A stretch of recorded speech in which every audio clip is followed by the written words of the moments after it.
How's it going, everybody? It's Stas here. Welcome back to another video. So today we're going to be going over the markets, taking a look at the S&P, the Dow, and the NASDAQ, and we're also going to be doing a trading update talking about what I personally did in these markets today, as well as a bunch of stocks and a bunch of ETFs that I'm watching and that I'm looking to trade right now. 3 in particular that are absolutely exploding in the stock market. And in general, I want to go over some interesting stuff that came out from the IMF today. I believe this was earlier today, the International Monetary Fund, that may surprise some viewers, but I know most of you guys watching, this statement will not surprise you. So if you guys enjoy this video, hit that like button for me and consider subscribing to the channel if you want to see further content like this.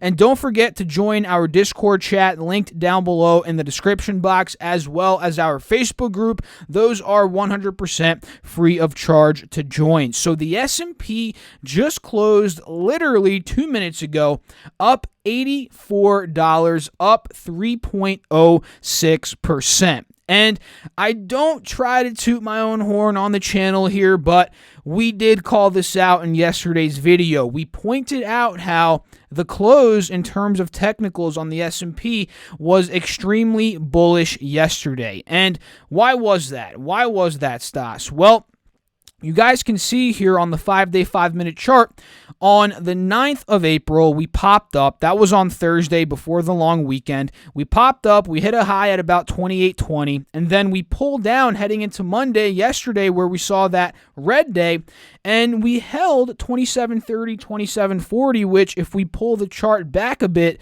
on, let's say, this 4-hour chart, you guys can see how strong of a support 27.30 is. Actually, you'll see it better on this 30-day chart. You guys can see 27.30 here. So the fact that we held above that, we closed above that, and we actually started to make higher highs and higher lows heading into the close, that was a very bullish move on the S&P. And when we saw the futures up this morning, we saw the large caps up this morning. That was kind of a dead giveaway in the pre-market session, that is. That was kind of a dead giveaway that the S&P was, going to do well, at least in the beginning of the day, right? And that's exactly what it ended up doing, and it pretty much held the entire uptrend, the whole uptrend, pretty much for the whole day. You guys can see we saw a bit of a sell-off here from 28.45 down to about 28.10, but ultimately we closed up at a high, actually, at 28.50. And at this point, we are right at that level of resistance that we've been talking about here on the S&P 500. Do you guys remember yesterday, Sunday, pretty much all of these videos, we've been breaking down the levels of resistance, 28.60 being a very, very key level.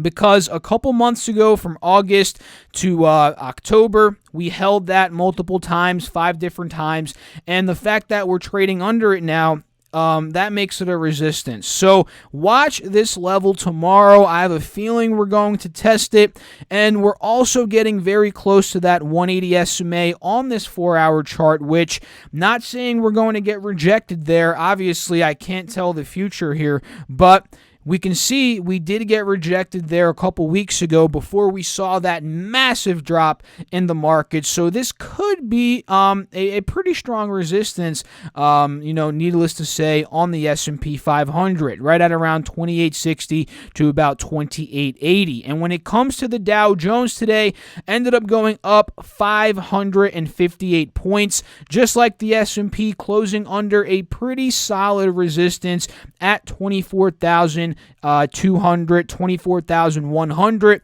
That is a key level that I'm watching tomorrow, at least on the upside for the Dow Jones. And when it comes to the NASDAQ, it went absolutely bananas. Absolutely bananas. Up 4.3%, up 360 points here, guys. And you saw the Dow, the S&P under some main resistance levels, but the NASDAQ said, nope, I'm not chilling under these resistances. I'm breaking them. And it broke a key one here under the 180 SMA. on the 4-hour chart. That's a very key resistance. And at this point, we're probably heading in the short term, maybe not tomorrow, but the next resistance we're going to test at some point is going to be at about 89.50 to about 9,000 here on the NASDAQ, which you guys can see, it's probably not going to get there without a pull down. At least I'd hope not. But, it's possible either way. But in general, I'm watching 89.50. So the markets today, they really went according to yesterday's plan, according to how we analyzed that bullish close in yesterday's video. And that's pretty much all I have to say on the markets. Nothing too crazy, just green all across the board, right? If you're a long-term investor, you have stocks in a portfolio, it's a high likelihood that you did extremely well today. And I'd love to know how you guys did down below in the comments section and your thoughts about the markets in general. Now, let's talk about what the IMF said. The IMF, and again, many of us kind of already knew this. Some of us are just maybe in denial or whatever, just not accepting the facts of the matter. But the INF today, did I say IMF earlier? Or no, it is IMF. INF. I said INF earlier. It's IMF. The IMF today warned the world faces. I can't speak today, guys. What the heck? The world faces its worst recession since the Great Depression of the 1930s. But stocks, this is also what they said, but stocks appear to be fixated on a potential recovery. And this is something that you guys have been hearing across, different news outlets, across different YouTube channels, across just everywhere, right? A lot of people have been referring this time period that we're in right now to the Great Recession period about 90 years ago at this point, almost 100 years ago at this point. And the IMF slashed its growth forecast dramatically, saying it expects the global economy to shrink by 3% this year rather than expand by 3.3% as it originally thought back in January. So if you guys see the difference there in the percentages from 3.3% increase to a 3% decrease, that's a move of not 3% decrease, but a 6.3% move from what they expected, right? So that is incredible, this global impact of the CV here. And the main thing about this stock, guys, is the main thing about the CV on the stock market is obviously if the economy gets halted even longer, this is something that I think many people are not pricing into the stock market right now. I think the stock market is pricing in, at least in my opinion, a kind of opening of the economy and things bouncing back to normal. But I've said, if we get another stall in the economy opening, let's say it pushes back to June, maybe July, God forbid, right? This market might take another massive, nasty hit, which is why I haven't been buying stocks like a madman. Like many people have been saying, Stas, buy the dip. You're stupid. You should have been buying the dip. Yeah, I bought a little bit of the dip with my my regular deposits every week, every month. And I do advise you guys, if you have your, job, your income hasn't been affected, I think it's a good idea to keep doing your, regular deposits. But I'm not doing into your brokerages, that is, but I'm not doing anything crazy. Like I have a bunch of cash waiting for a big crash. And I just think we're not there yet. I want to take this lump sum of cash that I have and deploy it into the stock market, kind of where I see more value. And at this point, I'm just not seeing the value. I'll be honest, guys. A lot of these big names are close to all-time highs again. Even the value stocks are back to levels that are not attractive anymore. So at this point, I think it's wise to sit on cash. That's what I'm doing. But again, it's okay to deposit your normal, let's say, Roth IRA every week, or your 401k, whatever. I think that's still decent, but honestly, the majority I'm holding in cash at this point. And to get into what I personally did in the markets today, it was a pretty quick day for me at first, guys. Do you recall yesterday I said I bought into GDX 417 this Friday, $33 call options? Well, those options were up quite a bit this morning because you guys saw GDX, it was up to $32, which and if you guys don't know, this is a gold miners ETF because the price of gold, if we take a look at gold futures, it hit all the way up to 1788. Massive day for the gold futures. So that means my contracts, which I bought yesterday at 21 cents, they were up at 63 cents at one point. So I was up at one point about 200%, close to it. I think I was up maybe like 180% or something like that. And I didn't lock in profits up there, but I did lock in profits as the contracts were around 50, I believe 53 to about 54 cents. And the reason is, guys, is it was a massive gain. It was a really quick gain, and holding it to Friday, which again it expires,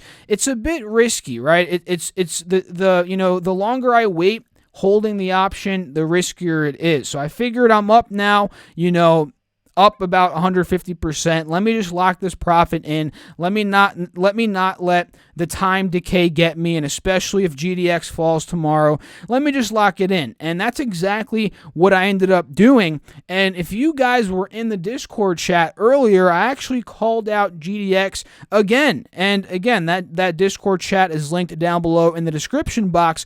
But I called GDX out at about, what was it, like 11 o'clock a.m. Eastern Standard, when it saw that massive dip. So I sold the puts, or the calls rather, right around here during this time period, and we saw a big dip in GDX overall, because if you take a look at gold, the gold futures at that point, they got absolutely crushed. I'm not sure what happened here, but they went from 1788 down to about 1756, and to me, that was a huge overblown move. So I wanted to play the bounce back there, the potential bounce back, and we saw how GDX kind of bottomed at about 30-35, and we started to climb back up. And again, this is where I called it out in the Discord chat. And I ended up getting in at about $30.90, and I wrote it up to the pre-market resistance at about 31.40. I think I actually sold a bit before that. 31.35 is where I got filled.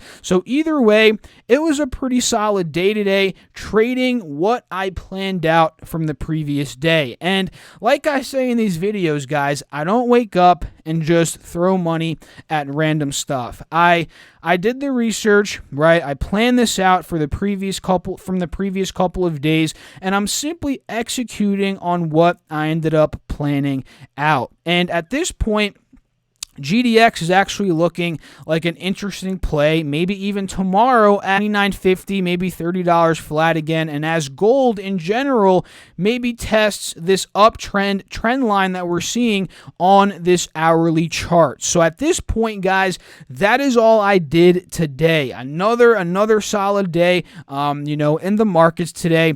And yeah, I might have gotten a bit lucky with those GDX calls, but hey, I'll take it, guys. A nice 150% gain on an overnight options hold. And you guys know I don't do options too much, but I'm actually getting into them more on a regular basis. Before, and usually I treat them as a hedge against my long-term positions, but now I'm playing a bit more, with day trading, with swing trading, some options in stocks and ETFs that I see potential in the short and medium term. So now that I shared with you guys what I did, let me know in the comments what you did, and let's get into 3 stocks that are absolutely exploding right now. The one of them is Tesla. This thing does not stop, guys. Up $60 per share today.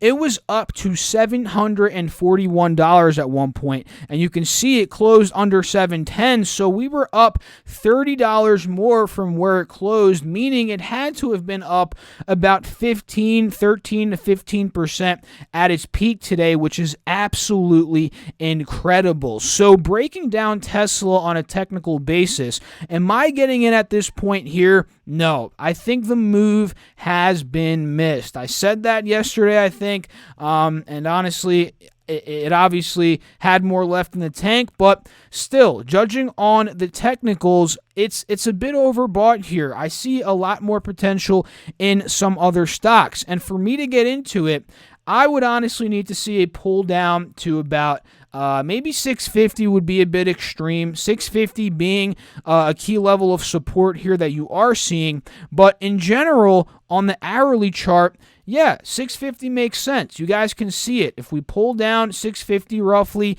we might be at that 50 SMA, which is a support here on this hourly chart. That could be a spot where I'd consider getting into Tesla. And from there, we may see a nice rally back into the 700s. Another stock is SPCE. And mind you, we called this one out. And the next one I'm going to talk about in Sunday's video and in previous videos. So again, if you guys want these stock picks, what I'm watching, feel free to subscribe to the channel. But always do your own due diligence and do not buy anything based off of my opinion, as I'm not a financial advisor. And you guys always have to understand that, and always do your own research when investing and trading in the stock market. And space today, SPCE Virgin Galactic, was up 23%. Up $3.57, guys. This is absolutely crazy. And again, we called this out on the 90-day 2-hour chart. You guys can see, actually on this 30-day chart, you might be able to see it a bit better. You can see 1770 was a very key level of resistance. And yesterday, actually, we closed above $16, which was the previous resistance, and that was pretty bullish, the fact that we closed above that, or right around it. And the fact that we were creeping above it this morning was extremely bullish as well. So this thing, literally, no pun intended, took off like a rocket this morning. On the daily chart, you guys can see that. We broke through $17 like nothing. We broke through $19 like nothing, and we filled the whole gap up to $20, almost $20.50 like nothing. So space broke 1, 2, almost 3 major levels of resistance today, and we failed to hold 1920, which is a level of support I was looking at. But that's good, because in the short term, if this thing cools off, maybe down to $17.50, $18, we could end up getting in on a swing trade. I think that is very, very possible here, for Virgin Galactic, and that's kind of what I'm watching. I'm hoping it settles at around $17.50, $18. I see a lot of potential there. And heck, even at $19, there is potential, but we have to let it wiggle out and see kind of what happens over these next couple of days. And another one we called out is Shopify. This one, guys, went absolutely berserk. We called this out, I believe, on Sunday's video, and I know many of you guys took advantage. Yesterday, I got some comments saying nice call out on Shopify, but we were watching it, if you guys remember, under this trend line. You guys see this trend line here on, let's say, the 90-day chart. You'll be able to see it. This trend line here, we were downtrending, right? Lower lows, lower highs on Shopify. And we were watching it at about $430. And I told you guys, if we break 430, that's a break of the downtrend. We're going to fill the gap up to 455. That's exactly what ended up happening, I believe, yesterday. And today, we filled the gap, the next gap, up to 470, and we actually broke that, almost closing into the $500 level. And at this point, guys, we're right at that 500 level of resistance, to the point that if we break that and we hold it, there's going to be more upside potential, especially if the markets continue pushing green. But again, this is very reliant on the markets, I believe, And you're going to need to watch that level on the S&P 500 that we talked about earlier on in this video being at around 2860, because if we see some rough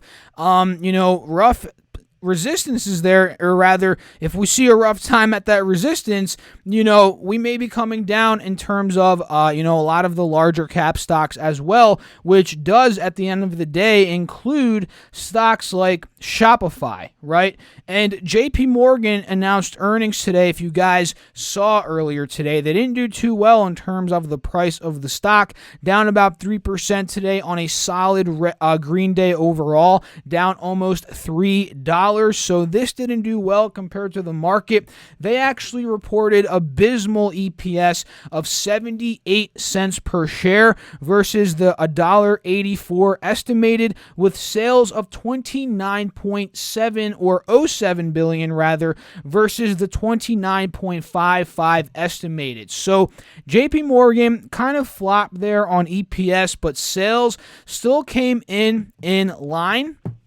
And another company that reported was Johnson & Johnson. And let me tell you guys, I've mentioned this in these videos. This is why I love Johnson & Johnson as a cream of the crop blue chip stock in a long-term retirement portfolio. I love it because today we got news that, guess what? As many other companies are cutting dividends, Johnson & Johnson, they're raising their dividend by 6% from 95 cents to $1.01, which is a 6% increase, guys. This is incredible because not only does a dividend increase affect our pockets as shareholders, obviously, right? We're getting more money, but it shows you kind of the financial status of the company. If every other company is cutting dividends, panicking, liquidity crisis, and Johnson & Johnson is raising its dividend, that means they're weathering the storm. They can pay dividends through the storm. They do well through the storm. They help shareholders through the storm, benefit shareholders. This is the type of company that I want to be in. And they came in with EPS of $2.30 versus the $1.99, and I believe that is adjusted.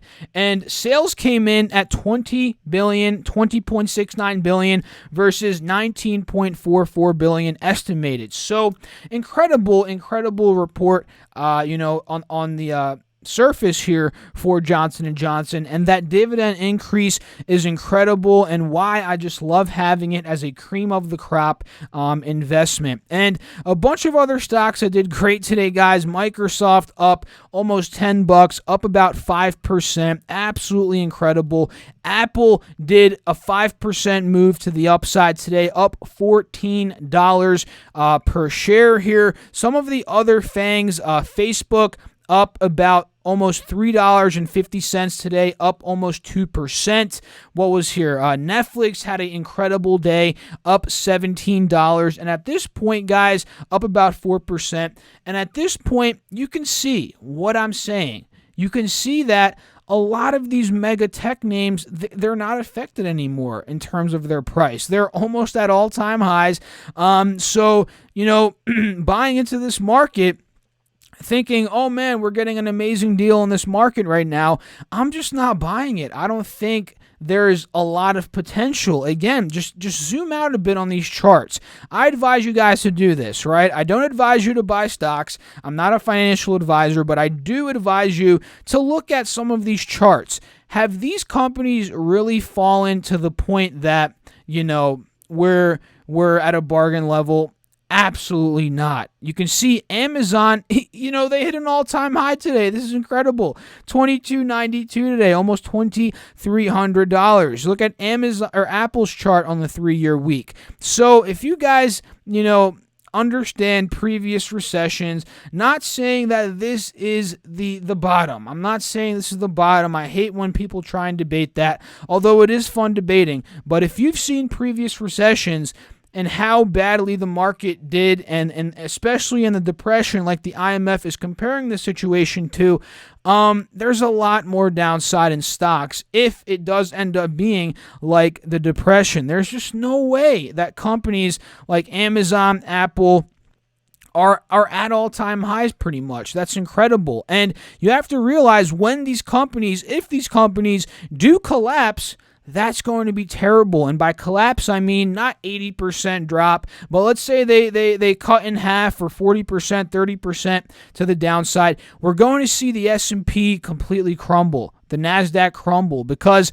these companies are massive weights or weightings in the overall indexes due to them being trillion-dollar companies at this point. So you guys have to realize that once the FANG stocks come down, if they come down, that is where we're going to see a lot of the blood in the streets when it comes to stocks prices just going down and down and down. And that's if that happens. Who knows? I'm in this game to make money either way. So either way, I'm benefiting, right? If we go up, if we go down, I'm making money either way. But let's be honest, it's fun trying to predict things sometimes.